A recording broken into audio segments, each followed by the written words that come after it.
Bollywood సెలబ్రిటీల kids ఎక్కడికి వెళ్ళినా కొన్ని కెమెరాలు వాళ్ళను ఫాలో అవుతూ ఉంటాయి. చిట్టిపొట్టి నిక్కర్లో జిమ్కి వెళ్ళినా, ఎయిర్పోర్ట్ నుంచి బయటకు వచ్చినా, ఆఖరికి బాత్రూమ్ నుంచి బయటకు వచ్చినా టపామని ఫోటోలు క్లిక్ చేస్తూనే ఉంటారు మీడియా వాళ్ళు. ఇలా సెలబ్రిటీలను వెంటపడి ఫోటోలు తీసే బ్యాచ్ని పపారాజీ అని కూడా పిలుస్తారు. అయితే నిజంగా బాలీవుడ్ సెలబ్రిటీలకు అంత క్రేజ్ ఉందా? జిమ్కి వెళ్ళిన ప్రతిసారి అలా వెంటపడి ఫోటోలు తీసేంత ఖాళీగా మీడియా వాళ్ళు ఉన్నారా? తాజాగా దీనిపై సంచలన విషయాలు బయటపెట్టింది సౌత్ నటి ప్రియమణి. బాలీవుడ్ సెలబ్రిటీలు స్టార్ కిడ్స్ బయటికి రాగానే వారిని ఫోటోలు తీసేందుకు చాలా మంది ఎదురు చూస్తూ ఉంటారు.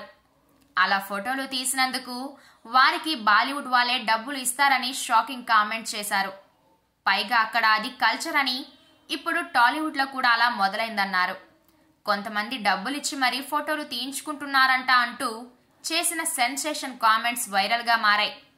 సెలబ్రిటీలు వచ్చిన టైంను ముందుగానే సోషల్ మీడియా కెమెరామ్యాన్లకు సమాచారం ఇస్తారని, పైగా పనైపోయాక వాళ్ళకి డబ్బులు కూడా ఇస్తారని అసలు నిజం చెప్పింది.